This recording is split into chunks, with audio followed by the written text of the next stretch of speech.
नमस्कार दोस्तों, स्वागत है आपका मेरे यूट्यूब चैनल धमाका जीके पर। दोस्तों आज मैं आपको करवाने जा रही हूँ पिनेकल एसएससी सामान्य अध्ययन की बुक के तीसरे एडिशन से रसायन विज्ञान सेक्शन टॉपिक रोजमर्रा की जिंदगी में रसायन विज्ञान और खोजे यानी कि डिस्कवरी से संबंधित दिए गए मोस्ट इंपोर्टेंट प्रश्नों को।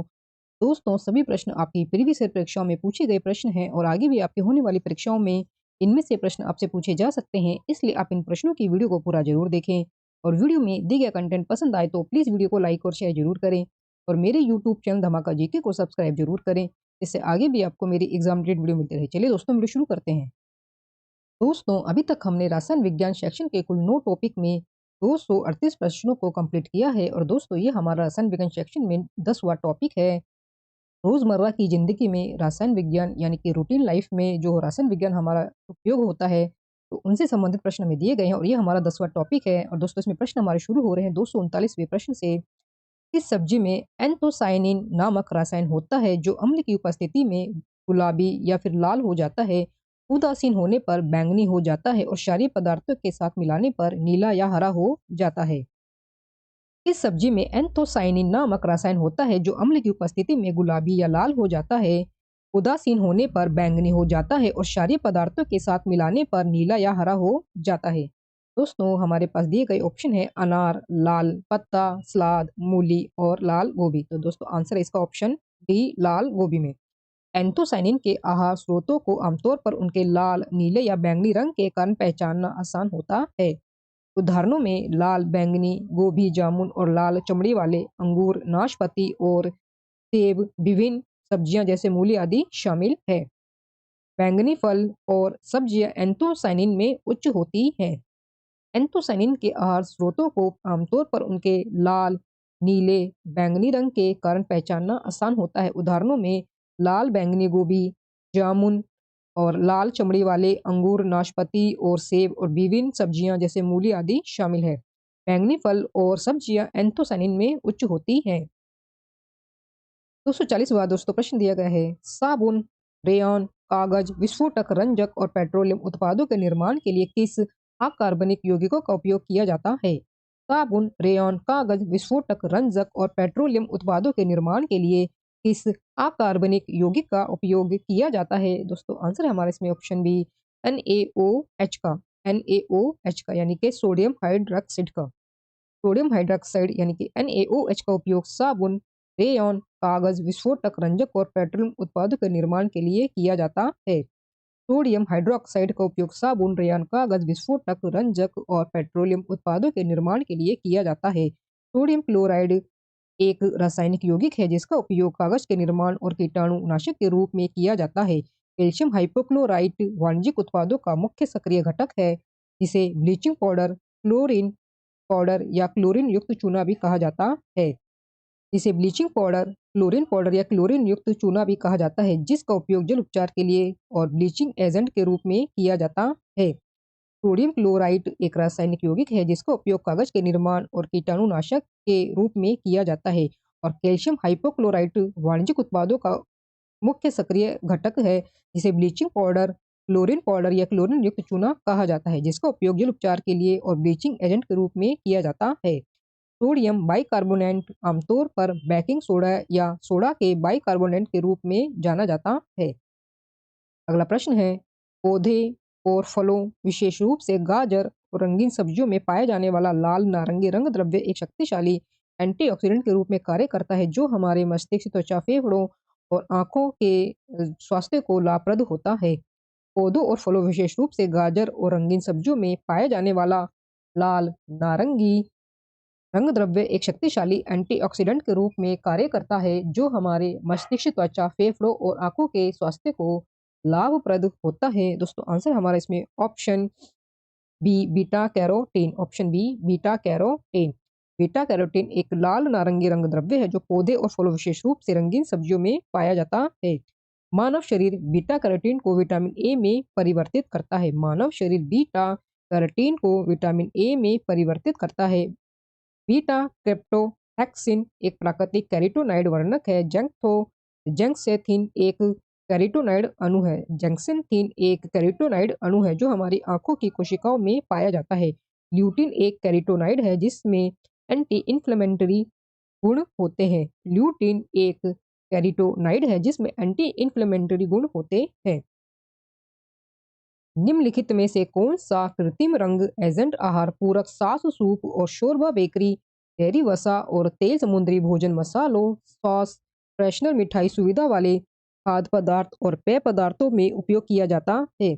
निम्नलिखित में से कौन सा कृत्रिम रंग एजेंट आहार पूरक सास सूप और शोरबा बेकरी डेयरी वसा और तेल समुद्री भोजन मसालों सॉस फ्रेशनर मिठाई सुविधा वाले खाद्य पदार्थ और पेय पदार्थों के में उपयोग किया जाता है? दोस्तों हमारे ऑप्शन है इसमें अम्लुफुक्सिन ऑरेंज जी ऑयल रेड ओ और क्विनोनिल येलो। तो दोस्तों ऑप्शन डी हमारा इसमें आंसर होगा क्विनोनिल येलो। क्विनोनिल येलो यानी कि क्विनोफ्लोरोथोलोन डाई वर्ग से संबंधित है। क्विनोनिल येलो क्विनोफ्लोरोथोलोन डाई वर्ग के संबंधित है। यह आमतौर पर एक खाद रंगीन के रूप में प्रयोग किया जाता है।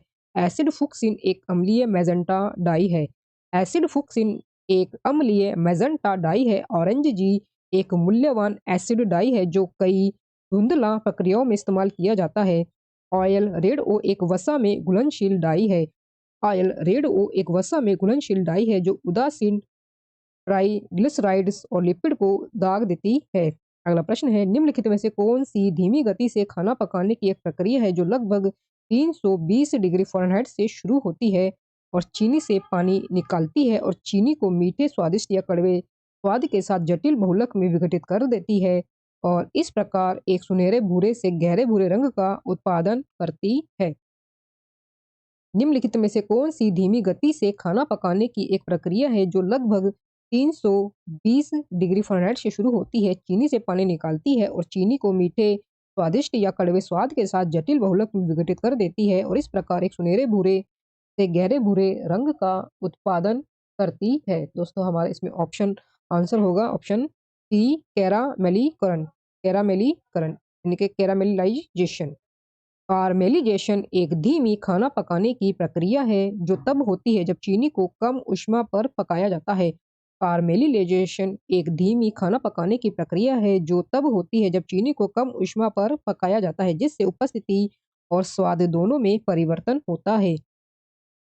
जिलेटिनाइजेशन एक प्रक्रिया तब होती है जब स्टार्च के दानों को एक तरल में गर्म किया जाता है जिससे वे फूल जाते हैं और फट जाते हैं जिसके परिणाम स्वरूप तरल गाढ़ा हो जाता है। टेक्सटाइनिजेशन वह प्रक्रिया है जिसमें शुष्क ऊष्मा के अधीन स्टार्च खाद्य पदार्थों का भूरापन शामिल होता है। माइलॉट प्रतिक्रिया एक कार्बनिक रासायनिक प्रतिक्रिया है जिसमें शर्करा को कम करने वाले यौगिकों का एक जटिल मिश्रण बनाने के लिए अमीनो एसिड के साथ प्रतिक्रिया करता है।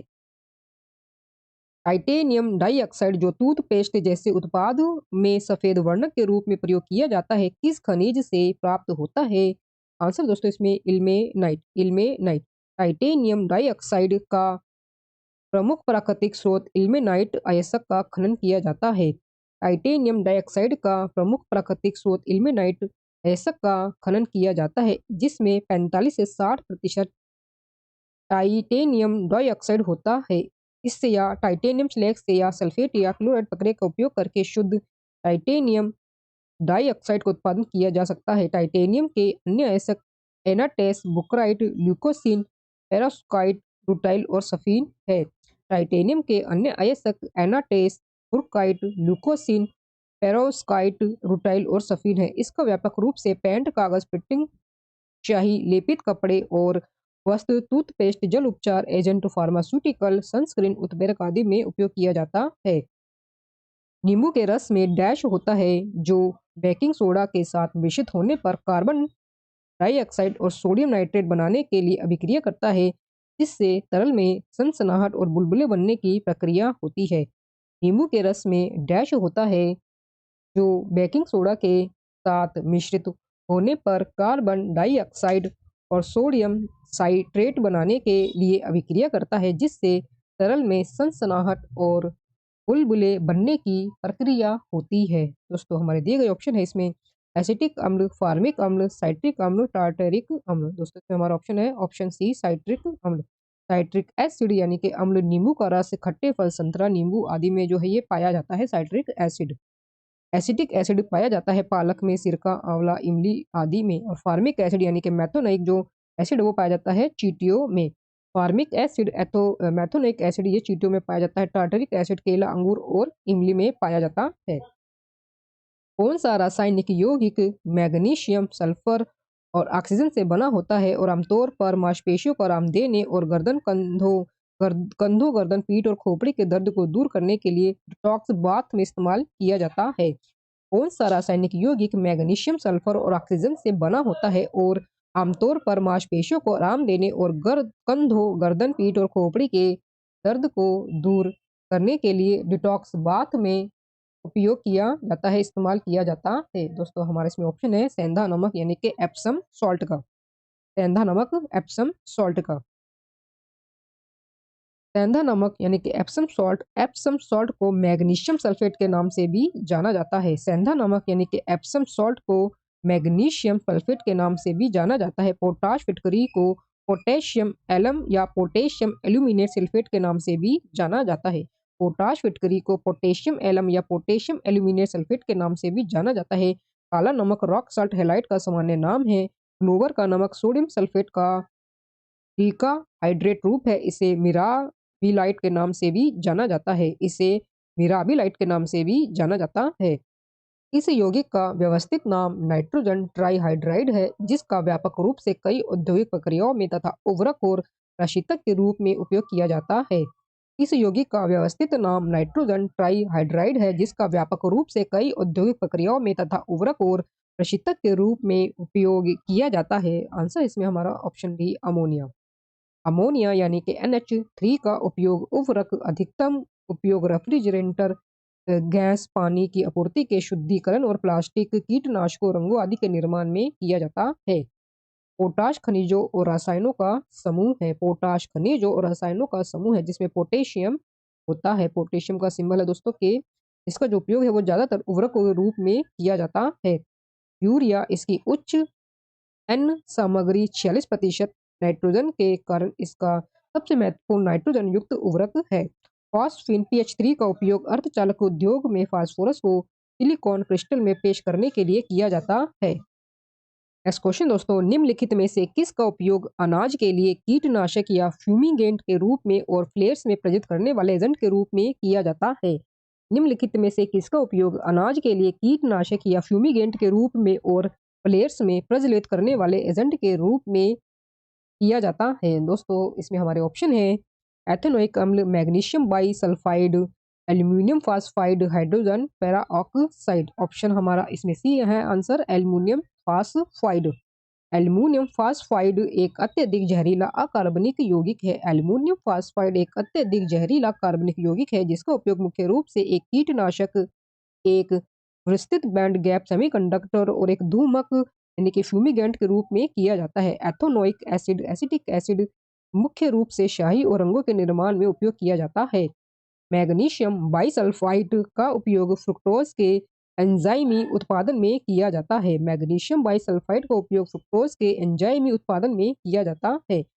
हाइड्रोजन पेरोक्साइड एक हल्का एंटीसेप्टिक है जिसका उपयोग त्वचा पर मामूली कट, खरोंच और जलने के संक्रमण को रोकने के लिए किया जाता है। अगला प्रश्न दोस्तों, 249 प्रश्न, बुरादे का इस्तेमाल किस में मिलावट के लिए किया जाता है? बुरादे का इस्तेमाल किस में मिलावट के लिए किया जाता है? दोस्तों आंसर ऑप्शन सी इसमें हमारा धनिया पाउडर का। हल्दी, धनिया और जीरा में मिलावट करने के लिए विभिन्न रंगों की धूल बुरादे का इस्तेमाल किया जाता है। हल्दी, धनिया और जीरा में मिलावट करने के लिए विभिन्न रंगों की धूल बुरादे का इस्तेमाल किया जाता है। यह लकड़ी के काम करने वाले कार्यों जैसे कि काटने का कार्य, सैंडिंग, मिलिंग, प्लानिंग और रूटिंग का एक अपशिष्ट उत्पाद है। चूरा एक प्रमुख उपयोग पार्टिकल बोर्ड के लिए होता है। लकड़ी के गूदे के लिए मोटे चूरे का उपयोग किया जा सकता है। निम्नलिखित में से कौन भारत में स्टील के निर्माण की प्रक्रिया का अंग नहीं है? निम्नलिखित में से कौन भारत में स्टील के निर्माण की प्रक्रिया का अंग नहीं है? आंसर दोस्तों इसमें ऑप्शन ए ओटाई यानी कि गिन्निंग। ओटाई यानी कि गिन्निंग कपास से बीज और मलबे को हटाने की प्रक्रिया है। ओटाई कपास से बीज और मलबे को हटाने की प्रक्रिया है। लोह अयस्क कोक और चूने के रूप में लोहे के 3 मुख्य अवयवों के साथ पहिया के केंद्र में स्टील बनाने की प्रक्रिया शुरू होती है, जिसे पिघला हुआ लोहा बनाने के लिए एक परलास्ट फर्नेस में मिलाया जाता है। पिघला हुआ लोहा पुनर्नवीकरण स्टील स्क्रैप के साथ मिलाया जाता है। और आगे स्टील बनाने के लिए एक बुनियादी ऑक्सीजन भट्टी में संसाधित किया जाता है। ओडिशा भारत में स्टील का सबसे बड़ा उत्पादक है। निम्नलिखित में से कौन सा सफेद क्रिस्टलीय कार्बनिक अम्ल है जिसे अक्सर अंगूर और चूने के स्वाद वाले पेय, जिलेटिन, डेजर्ट, जैम, जेली और सख्त खट्टा मिष्टान कन्फेक्शनरी में एक अम्लीकारक एसिडुलेंट के रूप में उपयोग किया जाता है? दोस्तों इसमें हमारा आंसर है ऑप्शन बी, टार्टरिक अम्ल। टार्टरिक अम्ल, टार्टरिक अम्ल C4H6O6 एक कार्बनिक अम्ल है। टार्टरिक अम्ल एक कार्बनिक अम्ल है जो अंगूर, केला, इमली और साइट्रस जैसे कई फलों में प्राकृतिक रूप से पाया जाता है। इसका नमक पोटेशियम बिटार्ट्रेट टेटार की क्रीम या खाद्य पदार्थों में एक एंटीऑक्सीडेंट E334 के रूप में और इसका खट्टा स्वाद प्रदान करने के लिए जोड़ा जाता है। इसका नमक पोटेशियम बिटार्ट्रेट टेटार की क्रीम यह खाद्य पदार्थों में एक एंटीऑक्सीडेंट E334 के रूप में और इसका खट्टा स्वाद प्रदान करने के लिए ये जोड़ा जाता है। मैलिक एसिड, ऑक्जेलिक एसिड और एस्कॉर्बिक एसिड। 1980 के दशक की शुरुआत में एक एस्पार्टिक एसिड युक्त डाइपेप्टाइड स्वीटनर मीठे स्वाद वाला कारक की खोज की गई थी जो सुक्रोज की तुलना में लगभग 2000 गुना अधिक मीठा था। उस स्वीटनर का नाम क्या है? उस स्वीटनर का नाम क्या है दोस्तों? आंसर है option A, alitame. Alitame, alitame को फाइजर द्वारा विकसित किया गया था। एलिटेम को फाइजर के द्वारा विकसित किया गया था और वर्तमान में कुछ देशों में एक्लेम ब्रांड के नाम के तहत इसका विपणन किया जाता है। यह सुक्रोज से 2000 गुना मीठा, एस्पार्टेम से 12 गुना मीठा और सैकरिन से 6 गुना अधिक मीठा होता है। सुक्रालोज, ये दोस्तों इसका जो है रासायनिक सूत्र हमें दिया गया है, अणु सूत्र हमें दिया गया है सुक्रालोज का। पेट्रोलियम में निम्नलिखित में से कौन सा यौगिक आंतरिक दहन इंजन और रिफाइनरियों के कुछ हिस्सों में जंग का कारण बन सकता है? पेट्रोलियम में निम्नलिखित में से कौन सा यौगिक आंतरिक दहन इंजन और रिफाइनरियों के कुछ हिस्सों में जंग का कारण बन सकता है? Answer option B, sulphur. Potassium में सल्फर यौगिक आंतरिक दहन इंजन और रिफाइनरियों के कुछ हिस्सों में जंग का कारण बन सकते हैं। पेट्रोलियम में सल्फर यौगिक आंतरिक दहन इंजन और रिफाइनरियों के कुछ हिस्सों में जंग का कारण बन सकते हैं। सल्फर का उपयोग काले रबर के वल्कनाइजेशन में, कवकनाशी के रूप में और काले बारूद में किया जाता है। पोटेशियम द्रव संतुलन, मांसपेशियों के संकुचन और तंत्रिका संकेतों को विनियमित करने में मदद करता है। पोटेशियम द्रव संतुलन, मांसपेशियों के संकुचन और तंत्रिका संकेतों को विनियमित करने के में मदद करता है। स्वस्थ हड्डियों और दांतों के निर्माण और रखरखाव के लिए कैल्शियम आवश्यक है। यह रक्तचाप को प्रबंधित करने में भी मदद कर सकता है। सोडियम का उपयोग कुछ परमाणु रिएक्टरों में ऊष्मा विनिमय के रूप में और रसायन उद्योगों में अभिकर्मक के रूप में किया जाता है। जल फ्लोराइडेशन, जो कि एक सार्वजनिक जल आपूर्ति के लिए फ्लोराइड का नियंत्रित समायोजन है, क्यों किया जाता है? दोस्तों आंसर इसमें ऑप्शन ए, दांत क्षय को रोकने के लिए। दांत क्षय को रोकने के लिए, दांतों की सड़न को रोकने के लिए जल फ्लोराइडेशन किया जाता है। दांतों के सड़न को रोकने के लिए जल फ्लोराइडेशन किया जाता है, जो कि सार्वजनिक जल आपूर्ति में फ्लोराइड का नियंत्रित समायोजन है। फ्लोराइड फ्लोरीन का आयनिक रूप है। फ्लोराइड एक प्राकृतिक खनिज है जो कई खाद्य पदार्थों और सभी पीने के पानी में पाया जाता है। फ्लोराइड का रासायनिक सूत्र F है। यूरिया आमतौर पर इस्तेमाल किया जाने वाला नाइट्रोजन आधारित उर्वरक के बीच प्रतिक्रिया द्वारा तैयार किया जाता है। अमोनिया और डैश। आंसर दोस्तों इसमें हमारा option A, carbon dioxide. Option A, carbon dioxide. Ammonia और कार्बन डाइऑक्साइड। यूरिया आमतौर पर इस्तेमाल किया जाने वाला नाइट्रोजन आधारित उर्वरक अमोनिया और कार्बन डाइऑक्साइड के बीच प्रतिक्रिया से तैयार किया जाता है। यूरिया आमतौर पर इस्तेमाल किया जाने वाला नाइट्रोजन आधारित उर्वरक अमोनिया और कार्बन डाइऑक्साइड के बीच प्रतिक्रिया से तैयार किया जाता है। यूरिया का व्यापक रूप से एक उर्वरक, एक फीड पूरक और दवाओं और प्लास्टिक के निर्माण में एक प्रारंभिक सामग्री के रूप में उपयोग किया जाता है। इसका उपयोग नाइट्रोजन मुक्त उर्वरक के रूप में किया जाता है। इसका उपयोग नाइट्रोजन मुक्त उर्वरक के रूप में किया जाता है। 256वां प्रश्न है दोस्तों, डैश एक ऐसे वातावरण को संदर्भित करता है जिसमें ऑक्सीजन आसानी से उपलब्ध हो। आंसर ऑप्शन सी हमारा एरोबिक। वायवीय यानी कि एरोबिक एक ऐसे वातावरण को संदर्भित करता है जिसमें ऑक्सीजन आसानी से उपलब्ध होती है। वायवीय यानी कि एरोबिक एक ऐसे वातावरण को संदर्भित करता है जिसमें ऑक्सीजन आसानी से उपलब्ध होती है। मानव जनित लोगों के कारण या लोगों द्वारा प्रभावित पर्यावरणीय परिवर्तन का उल्लेख कर रहा है, तो यह प्रत्यक्ष या अप्रत्यक्ष रूप से शब्द अवायवीय ऑक्सीजन के बिना को इंगित करता है। अम्लीकरण उस प्रक्रिया का वर्णन करता है जिसके द्वारा एन यानी कि नाइट्रोजन के अलावा मिट्टी के पीएच को कम कर देता है। अम्लीकरण उस प्रक्रिया का वर्णन करता है जिसके द्वारा एन यानी कि नाइट्रोजन के अलावा मिट्टी के पीएच को ये कम कर देता है, जो पौधे के विकास पर विभिन्न प्रकार के प्रत्यक्ष और अप्रत्यक्ष प्रभाव डाल सकता है। निम्नलिखित में से कौन जल प्रदूषक नहीं है?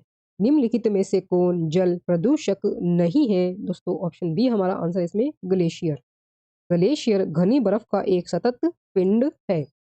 ग्लेशियर घनी बर्फ का एक सतत पिंड है जो लगातार अपने वजन के नीचे घूम रहा है। लैम्बर्ट फिशर ग्लेशियर अंटार्कटिका का दुनिया का सबसे बड़ा ग्लेशियर है। जल प्रदूषकों में घरेलू कचरे, खाद्य प्रसंस्करण, अपशिष्ट कीटनाशकों और जड़ी बूटियों, वाष्पशील कार्बनिक यौगिक, पशुधन संचालन से प्रदूषक, भारी धातु, रासायनिक अपशिष्ट आदि के कारण संदूषण शामिल है। अगला प्रश्न दोस्तों, जल उपचार की उन्नयन विधि में पानी में डैश रसायन मिलाया जाता है? आंसर दोस्तों इसमें हमारा ऑप्शन सी धनात्मक आवेश। जल उपचार की उन्नयन विधि में पानी में धनावेशित रसायन मिलाए जाते हैं। जल उपचार की उन्नयन विधि में पानी में धनावेशित रसायन मिलाए जाते हैं। एल्यूमिनियम सल्फेट या फिटकरी, फेरिक क्लोराइड और फेरिक सल्फेट सबसे व्यापक रूप से उपयोग किए जाने वाले उन्नयन है। अगला प्रश्न दोस्तों, ओजोन डैश पर ऑक्सीजन परमाणु से बना एक अणु है। ओजोन डैश ऑक्सीजन परमाणु से बना एक अणु है। आंसर ऑप्शन डी हमारा इसमें 3। ओजोन 3 ऑक्सीजन परमाणु से बना एक अणु है। ओजोन या ट्राई ऑक्सीजन रासायनिक सूत्र O3 के साथ एक अकार्बनिक अणु है। ओजोन परत पृथ्वी की सतह से लगभग 15 से 40 किलोमीटर ऊपर सप्ताहमंडल में स्थित है। हर साल 16 सितंबर को ओजोन दिवस मनाया जाता है।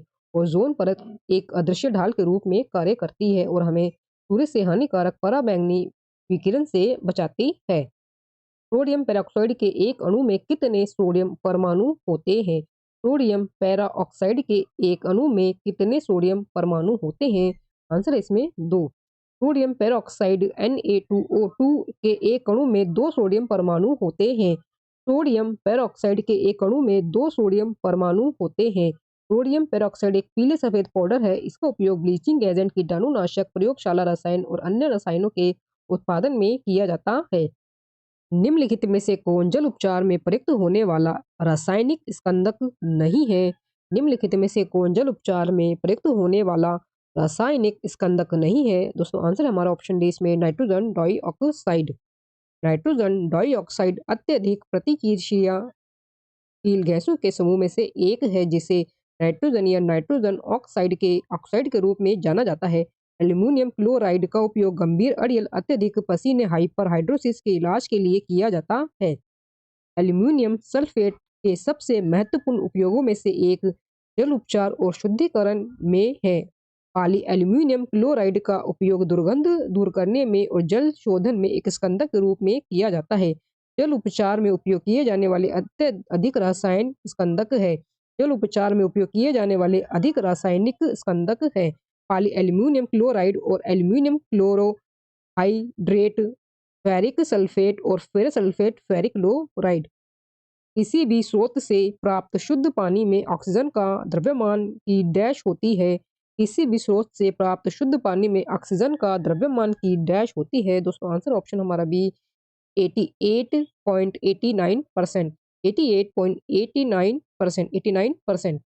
स्रोत चाहे जो भी हो शुद्ध पानी में द्रव्यमान के हिसाब से 88.89% ऑक्सीजन और 11.11% हाइड्रोजन होता है। स्रोत चाहे जो भी हो शुद्ध पानी में द्रव्यमान के हिसाब से 88.89% ऑक्सीजन और 11.11% हाइड्रोजन होता है। यह स्थिर रचना के नियम लॉ ऑफ कांस्टेंट कंपोजिशन के द्वारा समझाया गया है। पानी का उपयोग करके दांतों की सड़न को सुरक्षित और प्रभावी ढंग से रोकने के लिए यह निम्नलिखित में से किस प्रक्रिया के अधीन है? पानी का उपयोग करके दांतों की सड़न को सुरक्षित और प्रभावी ढंग से रोकने के लिए यह निम्नलिखित में से किस प्रक्रिया के अधीन है? दोस्तों आंसर इसमें ऑप्शन बी हमारा फ्लोराइडेशन। फ्लोराइडेशन फ्लोराइड दांत की सतह या दंतवल्क के पुनर्निर्माण और मजबूत करने में मदद करता है। फ्लोराइड दांत की सतह या दंतवल्क के पुनर्निर्माण और मजबूत करने में मदद करता है। फ्लोराइड के निम्न स्तर के साथ लगातार संपर्क प्रदान करके जल फ्लोराइडेशन दांतों की सड़न को रोकता है। आयोडीन की कमी से होने वाले विकारों को नियंत्रित करने और समाप्त करने के लिए नमक आयोडीनीकरण मुख्य युक्ति रही है। मृत वनस्पति से कोयले के निर्माण की क्रमिक प्रक्रिया को कार्बोनाइजेशन के रूप में जाना जाता है। मृत वनस्पति से कोयले के निर्माण की क्रमिक प्रक्रिया को कार्बोनाइजेशन के रूप में जाना जाता है। क्लोरीनीकरण परजीवी बैक्टीरिया और वायरस को मारने के लिए पीने के पानी में क्लोरीन मिलाने की प्रक्रिया है। डैश या डैश एसिड से बने एसिड एक ड्रेन क्लीनर 15 मिनट या उससे कम समय में भारी भरकम बालों, भोजन, ग्रीस, साबुन के मैल या पेपर आधारित मैल को साफ करने के लिए पर्याप्त शक्तिशाली होते हैं। आंसर दोस्तों इसमें हमारा option C sulphuric hydrochloric. Sulphuric hydrochloric, पहले में सल्फ्यूरिक, दूसरे में हाइड्रोक्लोरिक। अम्लीय नलिका क्लीनर में सल्फ्यूरिक या हाइड्रोक्लोरिक एसिड जैसे तत्व होते हैं। अम्लीय नलिका क्लीनर में सल्फ्यूरिक या हाइड्रोक्लोरिक एसिड जैसे तत्व होते हैं और भरे हुए फार्मिक एसिड, लाल चींटियों में साइट्रिक एसिड, नींबू और संतरे में मैलिक एसिड, सेब में लैक्टिक एसिड, दही के साथ रासायनिक प्रतिक्रिया में हाइड्रोनियम आयन बनाकर काम करते हैं। तरल अपशिष्ट जल के ऊपर तैरने वाले वसा, ग्रीस और तेल जैसे ठोस पदार्थ डैश कहलाते हैं। तरल अपशिष्ट जल के ऊपर तैरने वाले वसा, ग्रीस और तेल जैसे ठोस पदार्थ डैश कहलाते हैं। दोस्तों आंसर ऑप्शन भी हमारा कीचड़। तरल अपशिष्ट जल के ऊपर तैरने वाले वसा, ग्रीस और तेल जैसे ठोस पदार्थ अपंक कहलाते हैं। तरल अपशिष्ट जल के ऊपर तैरने वाले वसा, ग्रीस और तेल जैसे ठोस पदार्थ अपंक कहलाते हैं। यूरिया, जिसे कार्बामाइड के रूप में भी जाना जाता है, एक प्राकृतिक रूप से पाया जाने वाला अणु है जो प्रोटीन चयापचय द्वारा निर्मित होता है और स्तनधारी मूत्र में प्रचुर मात्रा में पाया जाता है। खाद मिट्टी को उर्वरक करने और सुधारने के लिए उपयोग की जाने वाली सामग्री का मिश्रण है। कीट आंशिक रूप से सड़ी हुई वनस्पति या कार्बनिक पदार्थों का संचय है। स्वच्छ जल प्राप्त करने के लिए निसंक्रामक का उपयोग निस्पंदन के बाद किया जाता है, हालांकि कीटाणुनाशक का उपयोग हटाने के लिए नहीं किया जाता है। स्वच्छ पेयजल प्राप्त करने के लिए निसंक्रामक का उपयोग निस्पंदन के बाद किया जाता है, हालांकि कीटाणुनाशक का उपयोग हटाने के लिए नहीं किया जाता है। दोस्तों आंसर हमारे इसमें ऑप्शन सी खनिज। कीटाणुनाशकों द्वारा खनिजों को हटाया नहीं जाता है। कीटाणुनाशकों के द्वारा खनिजों को नहीं हटाया जाता है। पानी में मौजूद खनिज calcium, magnesium, potassium, sodium bicarbonate हुआ जस्ता है। क्लोरीनीकरण परजीवी बैक्टीरिया और वायरस को मारने के लिए पीने के पानी में क्लोरीन मिलाने की प्रक्रिया है। पीने के पानी में 4 मिलीग्राम प्रति लीटर या 4 भाग प्रति मिलियन तक क्लोरीन का स्तर सुरक्षित माना जाता है। गर्म पानी प्रदूषक हो सकता है यदि यह निम्न से प्राप्त होता है। गर्म पानी प्रदूषक हो सकता है यदि यह निम्न से प्राप्त होता है। ये गए हैं दोस्तों हमें गर्म पानी का झरना, एक बिजली संयंत्र, एक उद्योग। और ऑप्शन में हमारा 2 और 3, केवल 3, केवल 1 या केवल 2। दोस्तों हमारा आंसर होगा इसमें ऑप्शन ए 2 और 3, 2 और ये 3। गर्म पानी प्रदूषक हो सकता है यदि यह प्राप्त होता है एक बिजली के संयंत्र से या एक उद्योग से। अगर गर्म पानी बिजली संयंत्र और उद्योग से आता है तो यह प्रदूषक हो सकता है। यह जलाशय के तापमान को बढ़ाता है और पौधों और जीवों को नुकसान पहुंचाता है। कुछ वायु प्रदूषक carbon monoxide, lead, nitrogen oxide, ozone particulate matter जिसे कण प्रदूषण भी कहा जाता है, सल्फर डाइऑक्साइड आदि है। एक लकड़ी के बल्ले को एक डैश वस्तु के रूप में वर्गीकृत किया जा सकता है। एक लकड़ी के बल्ले को एक डैश वस्तु के रूप में वर्गीकृत किया जा सकता है। दोस्तों आंसर है ऑप्शन बी हमारा अपारदर्शी। एक लकड़ी के बल्ले को एक अपारदर्शी वस्तु के रूप में वर्गीकृत किया जा सकता है। वे वस्तुएं जो प्रकाश की किरणों को अपने में से गुजरने नहीं देती हैं अपारदर्शी वस्तुएं कहलाती हैं। वे वस्तुएं जो प्रकाश की किरणों को अपने में से गुजरने नहीं देती हैं अपारदर्शी वस्तुएं कहलाती हैं। अपारदर्शी वस्तुओं के सामान्य उदाहरण लकड़ी, पत्थर, धातु, कंक्रीट आदि है। सिंथेटिक फाइबर आसानी से आग पकड़ लेते हैं, हालांकि फायरमैन की वर्दी को आग प्रतिरोधी बनाने के लिए डैश प्लास्टिक का लेप होता है। सिंथेटिक फाइबर आसानी से आग पकड़ लेते हैं, हालांकि फायरमैन की वर्दी को आग प्रतिरोधी बनाने के लिए डैश प्लास्टिक का लेप होता है। दोस्तों आंसर है इसमें हमारा option B melamine melamine. Synthetic fibre आसानी से आग पकड़ लेते हैं, हालांकि फायरमैन की वर्दी को आग प्रतिरोधी बनाने के लिए मेलामाइन प्लास्टिक का लेप होता है। इसका उपयोग हवाई जहाज, बसों आदि में भी आग को फैलने से रोकने के लिए किया जाता है। नेक्स्ट क्वेश्चन दोस्तों, निम्नलिखित में से कौन लहसुन और प्याज में मौजूद मुख्य सक्रिय सल्फर युक्त यौगिकों में से एक है? निम्नलिखित में से कौन लहसुन और प्याज में मौजूद मुख्य सक्रिय सल्फर युक्त यौगिकों में से एक है? दोस्तों आंसर है इसमें ऑप्शन ए एलिसिन। एलिसिन लहसुन और प्याज में मौजूद मुख्य सक्रिय सल्फर युक्त यौगिकों में से एक है। एलिसिन एक तेलीय हल्का पीला तरल है जो लहसुन को अपनी अनूठी गंध देता है। कथन को पूरा करें। सोडियम हाइड्रोजन कार्बोनेट का उपयोग डैश में किया जाता है। सोडियम हाइड्रोजन कार्बोनेट का उपयोग डैश में किया जाता है। दोस्तों आंसर हमारा इसमें ऑप्शन सी सोडा एसिड अग्निशामक में। सोडियम हाइड्रोजन कार्बोनेट का उपयोग सोडा एसिड अग्निशामक यंत्रों में किया जाता है। सोडियम हाइड्रोजन कार्बोनेट या सोडियम बाइकार्बोनेट का उपयोग अग्निशामक के रूप में किया जाता है। जब उच्च तापमान पर गर्म किया जाता है तो इस नमक के रासायनिक गुण बहुत सारे कार्बन डाइऑक्साइड का उत्पादन करते हैं और ऑक्सीजन को हटा देते हैं। इससे ऑक्सीजन की मात्रा कम हो जाती है और आग बुझ जाती है। निम्नलिखित में से कौन सी प्रक्रिया तरल को सीधे उसके वाष्प रूप में परिवर्तित करती है? निम्नलिखित में से कौन सी प्रक्रिया तरल को सीधे उसके वाष्प रूप में परिवर्तित करती है? वाष्पीकरण वाष्पीकरण वाष्पीकरण तरल को सीधे उसके वाष्प रूप में परिवर्तित करता है। वाष्पीकरण तरल को सीधे उसके वाष्प रूप में परिवर्तित करता है। किसी तत्व या पदार्थ का वाष्पीकरण तरल चरण से वाष्प में एक चरण संक्रमण है। वाष्पीकरण दो प्रकार के होते हैं, वाष्पीकरण और क्वथन। जल के उपचार शुद्धि के लिए निम्नलिखित में से किस तत्व का उपयोग किया जा सकता है? जल के उपचार शुद्धि के लिए निम्नलिखित में से किस तत्व का उपयोग किया जा सकता है? आंसर है ऑप्शन सी हमारा क्लोरीन। क्लोरीन तत्व का उपयोग पानी के उपचार शुद्धिकरण के लिए किया जा सकता है। पानी में मौजूद बैक्टीरिया, वायरस और अन्य रोगाणु को मारने के लिए पानी के क्लोरीनीकरण का उपयोग किया जाता है। विशेष रूप से हैजा, पेस्टिस और टाइफाइड जैसे जल जनित रोगों के प्रसार को रोकने के लिए क्लोरीनीकरण का उपयोग किया जाता है।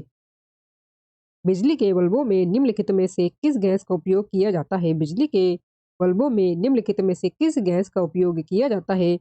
नाइट्रोजन नाइट्रोजन गैस का। बिजली के बल्बों में नाइट्रोजन गैस का उपयोग किया जाता है। बिजली के बल्बों में नाइट्रोजन गैस का उपयोग किया जाता है। एक बल्ब अक्रिय गैस जैसे आर्गन या नाइट्रोजन से भरा होता है। यह वैक्यूम में संचालित करने की तुलना में टंगस्टन फिलामेंट के वाष्पीकरण को धीमा कर देता है। यह अधिक तापमान की अनुमति देता है और फिलामेंट को अधिक दक्षता देता है। निम्नलिखित में से कौन प्राकृतिक गैस का प्राथमिक घटक है? निम्नलिखित में से कौन प्राकृतिक गैस का प्राथमिक घटक है? आंसर है ऑप्शन डी हमारा इसमें मीथेन। मीथेन CH4 एक हाइड्रोकार्बन है जो प्राकृतिक गैस का प्राथमिक घटक है। मीथेन एक ग्रीन हाउस गैस भी है, इसलिए वातावरण में इसकी उपस्थिति पृथ्वी के तापमान और जलवायु को प्रभावित करती है। इसमें एथेन, प्रोपेन, ब्यूटेन और पेंटेन भी शामिल है। सफेदी वाली दीवारें 3 से 4 दिनों के बाद किसके बनने के कारण चमकदार दिखाई देने लगती है? सफेदी वाली दीवारें 3 से 4 दिनों के बाद किसके बनने के कारण चमकदार दिखाई देती है? दोस्तों आंसर हमारे इसमें कैल्शियम कार्बोनेट के कारण। कैल्शियम कार्बोनेट बनने के कारण सफेदी वाली दीवारें 3 से 4 दिनों के बाद चमकदार दिखाई देने लगती हैं। कैल्शियम कार्बोनेट चाक के रूप में भी जाना जाता है जिसे कैल्साइट के रूप में खनन किया जाता है। पीवीसी के लिए सबसे अधिक इस्तेमाल किया जाने वाला भराव है।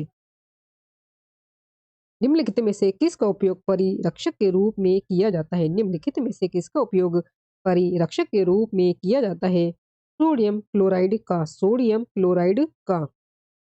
सोडियम क्लोराइड को परिरक्षक के रूप में प्रयोग किया जाता है। सोडियम क्लोराइड को परिरक्षक के रूप में प्रयोग किया जाता है। खाद्य पदार्थों को संरक्षित करने के लिए सोडियम नाइट्राइट, मसाले, सिरका और अल्कोहल का उपयोग किया गया है। सोडियम बेंजोएट, कैल्शियम प्रोपियोनेट और पोटेशियम सॉर्बेट का उपयोग माइक्रोबियल विकास को रोकने के लिए किया जाता है। सोडियम बेंजोएट और कैल्शियम प्रोपियोनेट और पोटेशियम सॉर्बेट का उपयोग माइक्रोबियल विकास को रोकने के लिए किया जाता है जो खराब होने का कारण बनता है और रंग, बनावट और स्वाद में परिवर्तन को धीमा कर देता है। निम्नलिखित में से किस घरेलू वस्तु में सल्फ्यूरिक अम्ल होता है? निम्नलिखित में से किस घरेलू वस्तु में सल्फ्यूरिक अम्ल होता है? बैटरी में। बैटरी में सल्फ्यूरिक अम्ल होता है। इलेक्ट्रोलाइट्स के रसायनों में शामिल हैं sodium chloride, chloric acid, nitric acid, potassium nitrate, hydrochloric acid, potassium nitrate, sulphuric acid, sodium hydroxide, magnesium hydroxide और सोडियम एसीटेट। निम्नलिखित में से कौन सी प्रक्रिया है जिससे गर्म कम घने सामग्री ऊपर की ओर बढ़ती है और ठंडी और अधिक घने सामग्रियों द्वारा प्रतिस्थापित की जाती है? निम्नलिखित में से कौन सी प्रक्रिया है जिससे गर्म कम घने सामग्री ऊपर की ओर बढ़ती है और ठंडी अधिक घने सामग्रियों के द्वारा प्रतिस्थापित की जाती है? आंसर हमारा इसमें ऑप्शन डी हो जाएगा, संवहन। संवहन की जो प्रक्रिया है इसके द्वारा। संवहन तब होता है जब किसी द्रव या गैस में बहुत अधिक ऊष्मा ऊर्जा वाले कण गति करते हैं। संवहन तब होता है जब किसी द्रव या गैस में बहुत अधिक ऊष्मा ऊर्जा वाले कण गति करते हैं और कम ऊष्मा ऊर्जा वाले कणों का स्थान लेते हैं। गर्म क्षेत्रों में तरल या गैस ठंडे क्षेत्रों में तरल या गैस की तुलना में कम घनी होती है, इसलिए ठंडे क्षेत्रों में ऊपर उठती है। संवहन बताता है कि गर्म हवा के गुब्बारे क्यों उड़ते हैं। टूथपेस्ट बनाने के लिए निम्नलिखित में से किसका उपयोग नहीं किया जाता है? टूथपेस्ट बनाने के लिए निम्नलिखित में से किसका उपयोग नहीं किया जाता है? दोस्तों आंसर है ऑप्शन डी हमारा गैलेना। टूथपेस्ट बनाने के लिए गैलेना का उपयोग नहीं किया जाता है। टूथपेस्ट बनाने के लिए गैलेना का उपयोग नहीं किया जाता है। गैलेना को लेड फ्लॉन्स भी कहा जाता है। यह लेड सल्फाइड का प्राकृतिक खनिज रूप है और लेड का सबसे महत्वपूर्ण अयस्क और चांदी का एक महत्वपूर्ण स्रोत है। जब हम एक प्याज काटते हैं तो इससे गंध निकलती है और हमारी आंखों में आंसू आ जाते हैं। निम्नलिखित में से कौन सा यौगिक ताजा कटे हुए प्याज से उत्पन्न आंसू और गंध के लिए जिम्मेदार है? जब हम एक प्याज को काटते हैं तो इससे गंध निकलती है और हमारी आंखों में आंसू आ जाते हैं।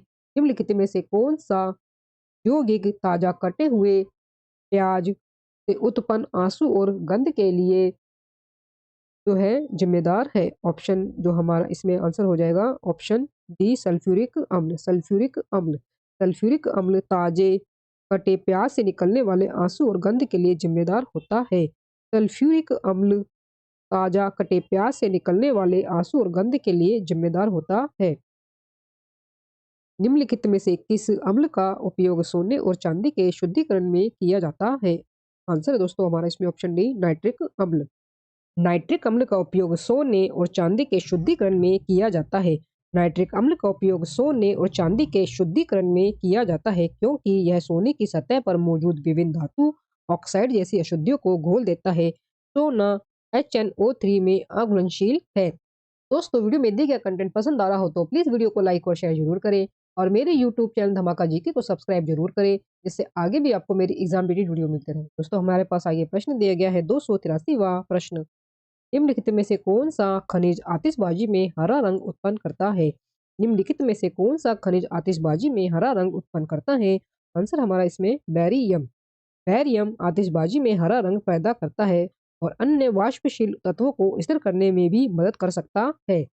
बैरियम आतिशबाजी में हरा रंग उत्पन्न करता है और अन्य वाष्पशील तत्वों को स्थिर करने में भी मदद कर सकता है। अन्य खनिजों की बात करें तो सोडियम पीला रंग उत्पन्न करता है यानी कि पैदा करता है।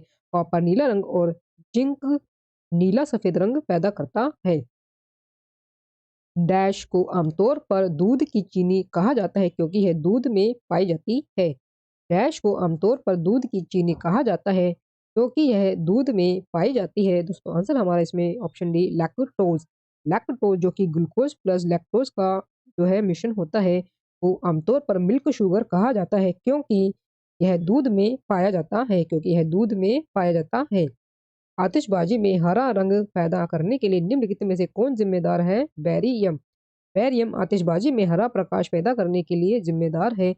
बैरियम क्लोराइड हरा कमरे के तापमान पर अस्थिर होता है, इसलिए बैरियम को अधिक स्थिर यौगिक जैसे क्लोरीन युक्त रबर के साथ जोड़ा जाना चाहिए। इस मामले में क्लोरीन को आतिशबाजी बनाने की क्रिया की जलने की गर्मी में छोड़ा जाता है, फिर बैरियम क्लोराइड बनता है और हरा रंग उत्पन्न करता है। मांस पकाने के दौरान कौन सी रासायनिक अभिक्रिया होती है? आंसर हमारा इसमें माइलड अभिक्रिया। मांस को भूनने या भूनने पर होने वाली ब्राउनिंग प्रतिक्रियाएं जटिल होती हैं और ज्यादातर माइल्ड ब्राउनिंग के द्वारा अन्य रासायनिक प्रतिक्रियाओं के योगदान के साथ होती है, जिसमें मांसपेशी, प्रोटीन, मायोग्लोबिन के टेट्रापाइरोल रिंगों का टूटना भी शामिल है। सूखे मेवों में माइल्ड प्रतिक्रियाएं भी होती है। नेक्स्ट क्वेश्चन है, निम्नलिखित में से किसका उपयोग वाइन में फाइनिंग एजेंट के रूप में किया जाता है? निम्नलिखित में से किसका उपयोग वाइन में फाइनिंग एजेंट के रूप में किया जाता है? आंसर है इसमें जिलेटिन। आंसर होगा इसमें जिलेटिन का। वाइन में जिलेटिन का उपयोग फाइनिंग एजेंट के रूप में किया जाता है। वाइन में जिलेटिन का उपयोग फाइनिंग एजेंट के रूप में किया जाता है। फिनिंग वह प्रक्रिया है जिसमें निलंबित कणों के साथ एक सोखना एंजाइमेटिक या आयनिक बंधन बनाने के लिए एक पदार्थ फाइनिंग एजेंट को वाइन में जोड़ा जाता है, जिससे बड़े अणु और बड़े कण बनते हैं जो वाइन से अधिक आसानी से और तेजी से निकलते हैं। निम्नलिखित में से किस अभिक्रिया के कारण फास्फोरस, सल्फर और क्लोरीन का उपयोग करके घरेलू विरंजन अभिरंजक बनते हैं? निम्नलिखित में से किस अभिक्रिया के कारण फास्फोरस, सल्फर और क्लोरीन का उपयोग करके घरेलू विरंजन अभिकारक बनते हैं? दोस्तों आंसर इसमें ऑप्शन डी हमारा अनुपातहीन अभिक्रिया। अनुपातहीन अभिक्रिया। अनुपातहीनता एक रेडॉक्स प्रतिक्रिया है। अनुपातहीनता एक रेडॉक्स प्रतिक्रिया है जिसमें एक मध्यवर्ती ऑक्सीकरण अवस्था का एक यौगिक दो यौगिकों में परिवर्तित हो जाता है, एक उच्च और एक निम्न ऑक्सीकरण अवस्था में। निम्न में से कौन सिरका का एक प्रमुख घटक है? निम्न में से कौन सिरका का एक प्रमुख घटक है? आंसर होगा हमारा इसमें एसिटिक अम्ल। सिरका का मुख्य घटक एसिटिक अम्ल है। इसमें लगभग 5 से 20% एसिटिक एसिड, पानी और अन्य ट्रेस रसायन होते हैं। सिरका आमतौर पर एक संरक्षक के रूप में या खाना पकाने के लिए एक एसिड के रूप में प्रयोग किया जाता है। जब हम किसी प्याज को काटते हैं तब सिंथेज एंजाइम प्याज को एमिनो अम्ल सल्फाइड को किस अम्ल में परिवर्तित कर देता है? जब हम किसी प्याज को काटते हैं तब सिंथेज एंजाइम प्याज के एमिनो अम्ल सल्फाइड सल्फाक्साइड को किस अम्ल में परिवर्तित कर देता है? दोस्तों आंसर इसमें हमारा सल्फेनिक अम्ल में। सिंथेज एंजाइम प्याज के एमिनो एसिड सल्फोऑक्साइड को सल्फेनिक एसिड में बदल देता है। सिंथेज एंजाइम प्याज के अमीनो एसिड सल्फोऑक्साइड को सल्फेनिक एसिड में बदल देता है। जब हम प्याज काटते हैं तो यह वास्तव में एंजाइमों से भरी सूक्ष्म कोशिका को तोड़ता है, जो हवा के साथ प्रतिक्रिया के बाद अश्रुभुन यौगिक बनाता है, जो आंसू गैस के यौगिक के समान होता है। अगला प्रश्न दोस्तों 291 प्रश्न, निम्नलिखित में से कौन सा एसिड अंगूर में मौजूद नहीं है? निम्नलिखित में से कौन सा एसिड अंगूर में मौजूद नहीं है? दोस्तों आंसर ऑप्शन सी हमारा एसिटिक अम्ल। एसिटिक अम्ल। अंगूर में पाए जाने वाले कार्बनिक अम्ल टार्टरिक, मैलिक और साइट्रिक एसिड होते हैं। वायुमंडल के उच्च स्तर पर ओजोन ऑक्सीजन के अणुओं पर कार्य करने वाले डैश का एक उत्पाद है। वायुमंडल के उच्च स्तर पर ओजोन ऑक्सीजन के अणुओं पर कार्य करने वाले डैश का एक उत्पाद है। दोस्तों आंसर इसमें अल्ट्रावायलेट विकिरण। अल्ट्रावायलेट विकिरण। कम तापमंडल में ओजोन मुख्य रूप से पराबैंगनी विकिरण द्वारा निर्मित होता है।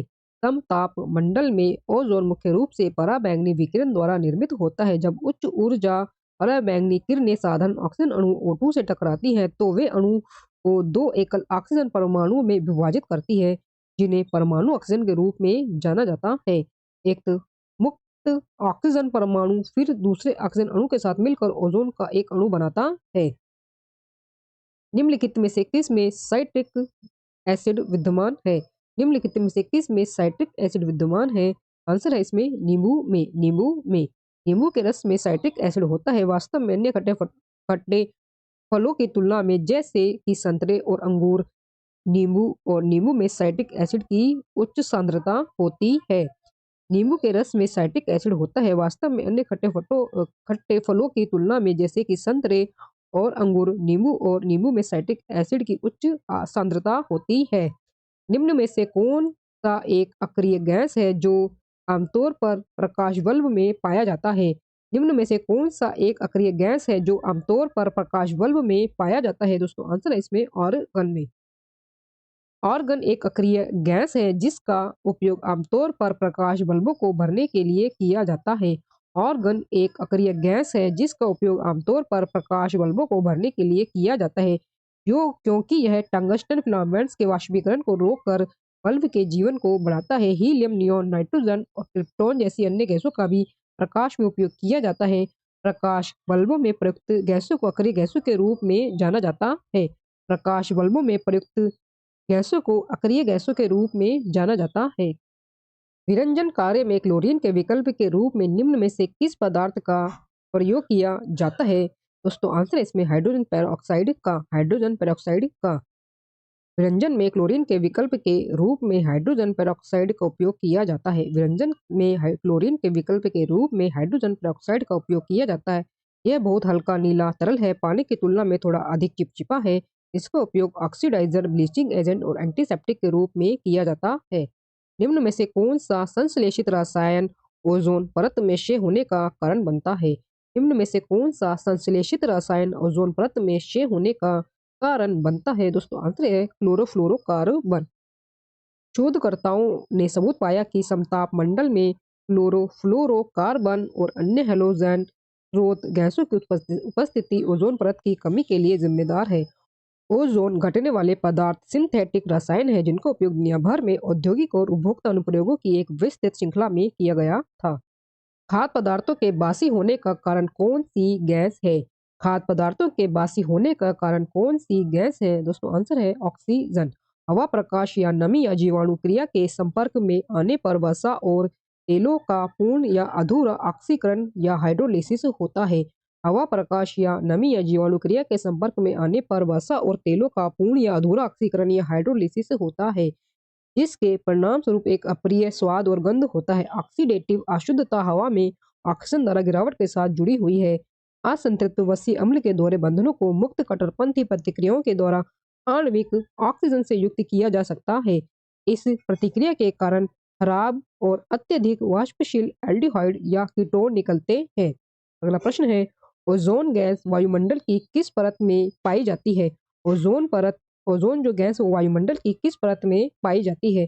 आंसर है समताप मंडल में। ओजोन परत या ओजोन ढाल पृथ्वी के समताप मंडल का एक क्षेत्र है जो सूर्य से अधिकांश यूवी किरणों को अवशोषित करता है। इसमें वायुमंडल के अन्य भागों की तुलना में ओजोन ओथी की उच्च सांद्रता होती है।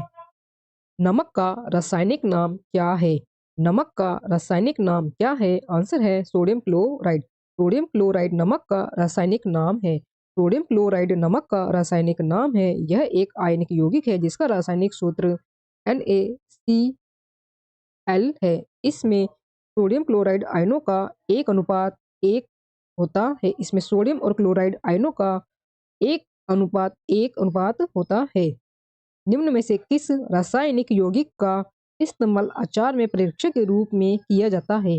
निम्न में से किस रासायनिक यौगिक का इस्तेमाल अचार में परिरक्षक के रूप में किया जाता है? दोस्तों आंसर है इसका सोडियम बेंजोएट का।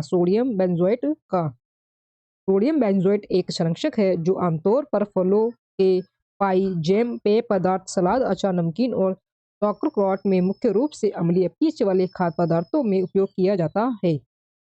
जब सोडियम बेंजोएट को पानी के साथ मिलाया जाता है तो बेंजोइक एसिड बनता है। बेंजोइक एसिड परीक्षक का एक सक्रिय रूप है जो खाद्य पदार्थों की सुरक्षा करता है।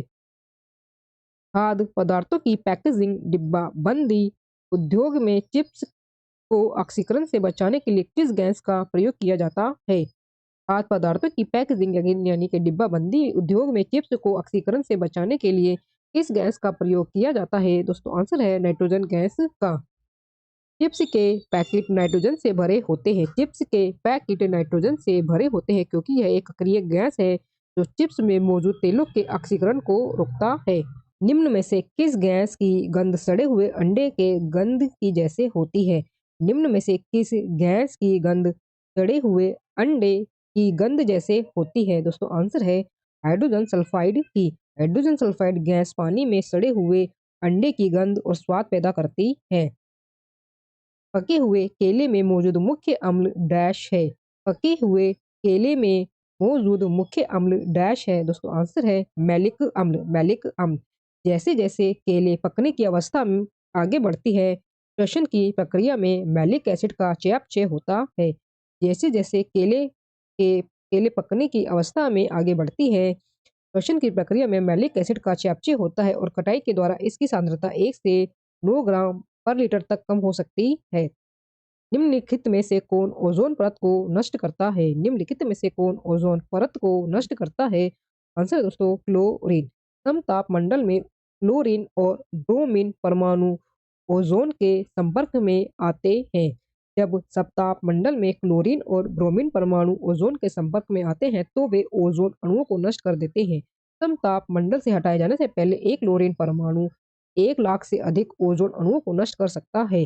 ओजोन प्राकृतिक रूप से बनने की तुलना में अधिक तेजी से नष्ट हो सकता है। सेब में निम्न में से कौन सा अम्ल पाया जाता है? सेब में निम्न में से कौन सा अम्ल पाया जाता है?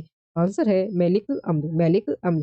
मैलिक अम्ल कई फलों और सब्जियों में पाया जाने वाला एक प्राकृतिक पदार्थ है जो सेब और नाशपाती में पाए जाने वाले खट्टे स्वाद के लिए काफी हद तक जिम्मेदार है। सिरका में कौन सा प्रमुख रसायन मौजूद होता है? सिरका में कौन सा प्रमुख रसायन मौजूद होता है? दोस्तों आंसर है एथेनोइक अम्ल। एथेनोइक अम्ल। सिरका में एथेनोइक एसिड, पानी और कुछ मात्रा में अन्य रसायन होते हैं।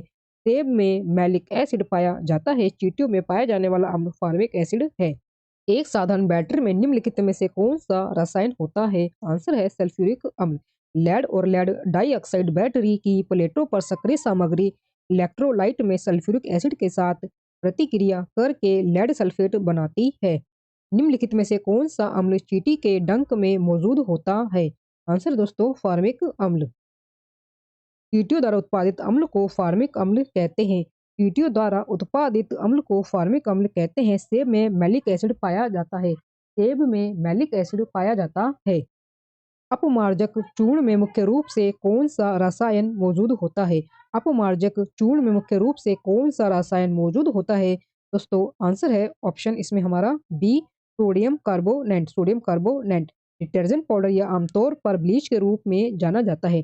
डिटर्जेंट पाउडर या आमतौर पर ब्लीच के रूप में जाना जाता है। कई रासायनिक यौगिकों के मिश्रण होते हैं।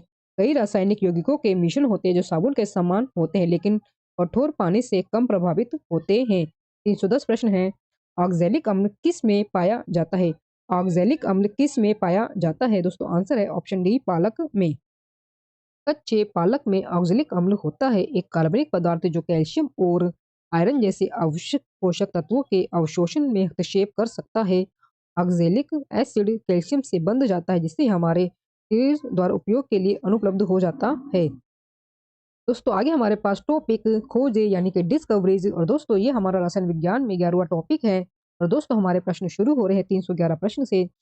इस फ्रांसीसी रसायनज्ञ ने 1806 में अपने प्रयोग का सारांश प्रस्तुत किया और सिद्ध किया कि यौगिकों के स्रोत की परवाह किए बिना रासायनिक यौगिक में तत्वों का द्रव्यमान अनुपात हमेशा समान होता है।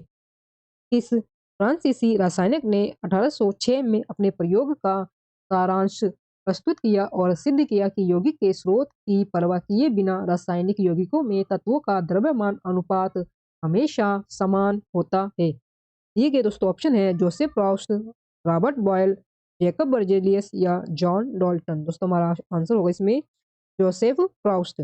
जोसेफ प्रॉस्ट को एक विश्लेषणात्मक रसायन के रूप में विशेष रूप से निश्चित अनुपात के कानून की घोषणा के लिए जाना जाता है। प्रसिद्ध बॉयल का नियम के अनुसार रॉबर्ट बॉयल ने पाया है कि बढ़ते दाब के साथ गैस का आयतन घटता है। रॉबर्ट बॉयल ने पाया कि बढ़ते दाब के साथ गैस का आयतन घटता है और इसके विलोमता जैकब बर्जेलियस ने इलेक्ट्रोकेमिस्ट्री में अग्रणी प्रयोग किए और निरंतर अनुपात के नियम की स्थापना की। जॉन डाल्टन को परमाणुवाद के अपने अग्रणी सिद्धांत के लिए जाना जाता है। कार्बन, हाइड्रोजन और ऑक्सीजन तत्वों को किसने पहचाना तथा दहन और श्वसन में ऑक्सीजन की भूमिका की खोज करके फ्लॉरेंस्टीन सिद्धांत का विरोध किया? कार्बन, हाइड्रोजन और ऑक्सीजन तत्वों को किसने पहचाना तथा दहन और श्वसन में ऑक्सीजन की भूमिका की खोज करके फ्लॉरेंस्टीन सिद्धांत का विरोध किया? दोस्तों आंसर होगा इसमें हमारा ऑप्शन ए, एंटोनी लवेजियर ने। एंटोनी लवेजियर ने। एंटोनी लवेजियर को दहन में ऑक्सीजन की भूमिका की खोज के लिए सबसे अधिक जाना जाता है। एंटोनी लवेजियर को दहन में ऑक्सीजन की भूमिका की खोज के लिए सबसे अधिक जाना जाता है। उन्होंने पाया कि वायु दहन और अम्लता के स्रोत के लिए जिम्मेदार है। उन्होंने पाया कि वायु दहन और अम्लता के स्रोत के लिए जिम्मेदार है। उन्हें आधुनिक रसायन विज्ञान के पिता के रूप में जाना जाता है। जॉन डाल्टन को आधुनिक परमाणु सिद्धांत के अग्रदूत के रूप में श्रेय दिया जाता है। जॉन डाल्टन को आधुनिक परमाणु सिद्धांत के अग्रदूत के रूप में श्रेय दिया जाता है। नील बोहर को क्वांटम सिद्धांत में उनके महत्वपूर्ण योगदान और परमाणु की रचना पर उनके नोबेल पुरस्कार विजेता शोध के लिए जाना जाता है। जोसेफ प्रोस्ट द्वारा खोजे गए निश्चित अनुपात के नियम लॉ ऑफ डिफिनाइट प्रोपोर्शन को स्थिर अनुपात का नियम लॉ ऑफ कांस्टेंट कंपोजिशन के रूप में भी जाना जाता है। अगला प्रश्न दोस्तों 313 प्रश्न। अर्नेस्ट रदरफोर्ड ने स्वर्ण पत्र प्रयोग के परिणामों को कब प्रकाशित किया जिसमें पता चला कि प्रकीर्णन परमाणु नाभिक के केंद्र में स्थित दृढ़ सघन प्रोड के चलते प्रकीर्णन होता है। दोस्तों आंसर है ऑप्शन बी 1911 में। 1911 में अर्नेस्ट रदरफोर्ड को रेडियोधर्मिता और परमाणु के अपने अग्रणी अध्ययन के लिए जाना जाता है। 1911 में अर्नेस्ट रदरफोर्ड को रेडियोधर्मिता और परमाणु के अपने अग्रणी अध्ययन के लिए जाना जाता है। उन्हें 1908 में रसायन विज्ञान में नोबेल पुरस्कार मिला। अर्नेस्ट रदरफोर्ड परमाणु रसायन और परमाणु भौतिकी के जनक है। 1911 में उन्होंने परमाणु के परमाणु सिद्धांत की खोज की। इसने यह अवलोकन किया कि गैर अभिक्रियाशील गैसों के मिश्रण में कुल गैस का दाब अलग अलग गैसों के आंशिक दाबों के योग के बराबर होता है। इसने यह अवलोकन किया कि गैर अभिक्रियाशील गैसों के मिश्रण में कुल गैस का दाब अलग अलग गैसों के आंशिक दाबों के योग के बराबर होता है। दोस्तों आंसर है ऑप्शन बी जॉन डाल्टन ने। जॉन डाल्टन को रसायन विज्ञान में परमाणु सिद्धांत का पेश करने के लिए और मानव प्रकाशिकी पर उनके काम करने के लिए जाना जाता है। एंटोनियो लवेज़ियर ने दहन में ऑक्सीजन की भूमिका की खोज की। अमेलियो अवोगाद्रो गैस की मात्रा, दबाव और तापमान पर अपने शोध के लिए प्रसिद्ध हैं।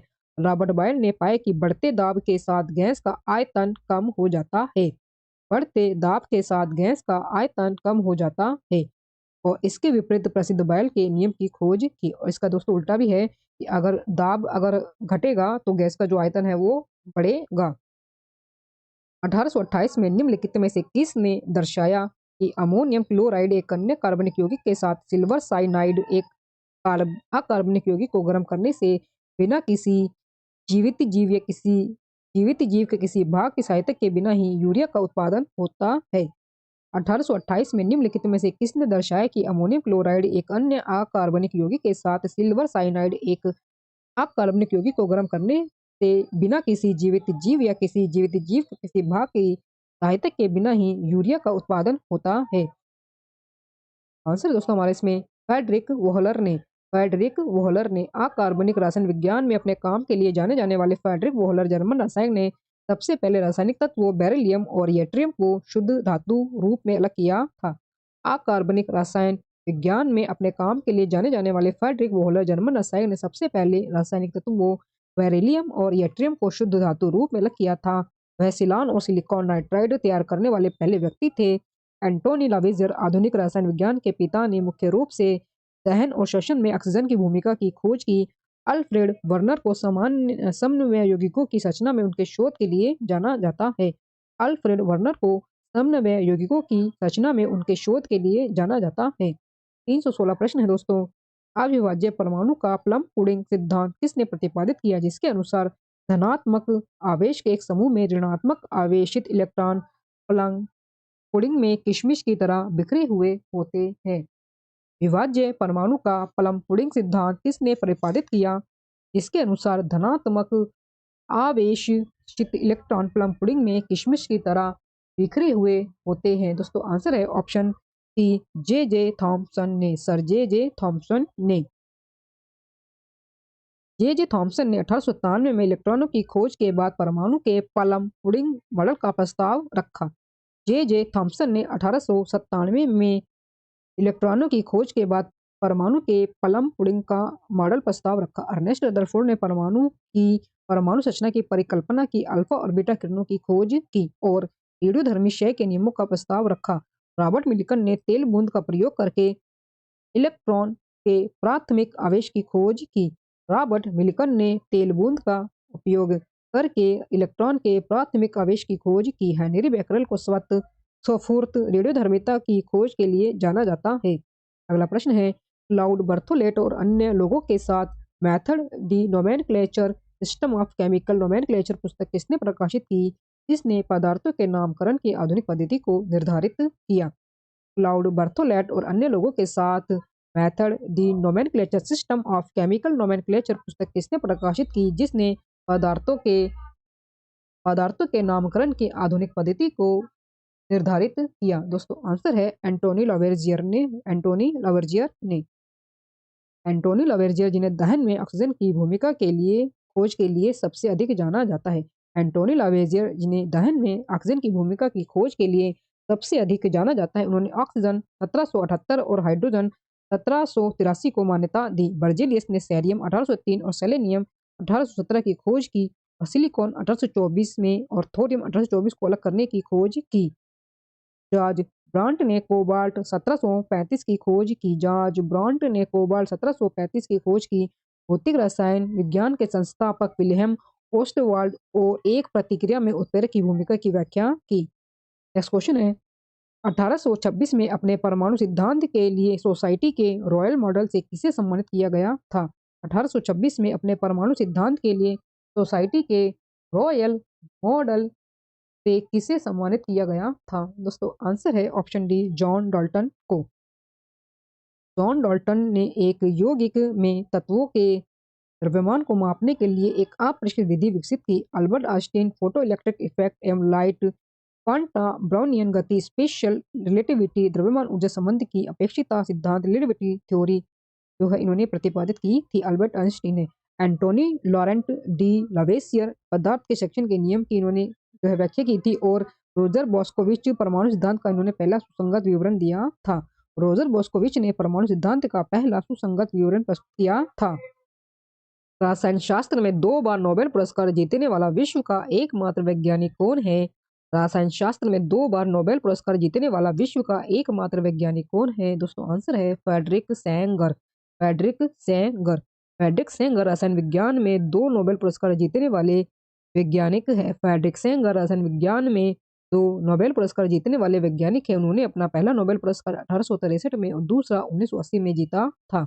320 प्रश्न है वर्ष 1817 में डैश ने समान गुणों वाले तत्वों को समूह में श्रेणीबद्ध करने की कोशिश की थी। दोस्तों आंसर है ऑप्शन डी, डोबेरनियर ने। वर्ष 1817 में जर्मन रासायनिक जोहान वोल्फगैंग डोबेरनियर ने समान गुणों वाले तत्वों को समूह में व्यवस्थित करने का प्रयास किया था। उन्होंने 3 तत्वों वाले कुछ समूह की पहचान की, इसलिए उन्हें इन समूहों को त्रय कहा था। विलियम क्रूक एक भौतिक रसायनक थे जिन्होंने डैश तत्व की खोज की और उसे नाम दिया था। विलियम क्रूक एक भौतिक रसायनक थे जिन्होंने डैश तत्व की खोज की और उसे डैश नाम दिया था। दोस्तों आंसर है थेलियम। सर विलियम क्रूक्स ने थैलियम तत्व की खोज की और रेडियोमीटर का आविष्कार किया था। सर विलियम क्रूक्स ने थैलियम तत्व की खोज की और रेडियोमीटर का आविष्कार किया था।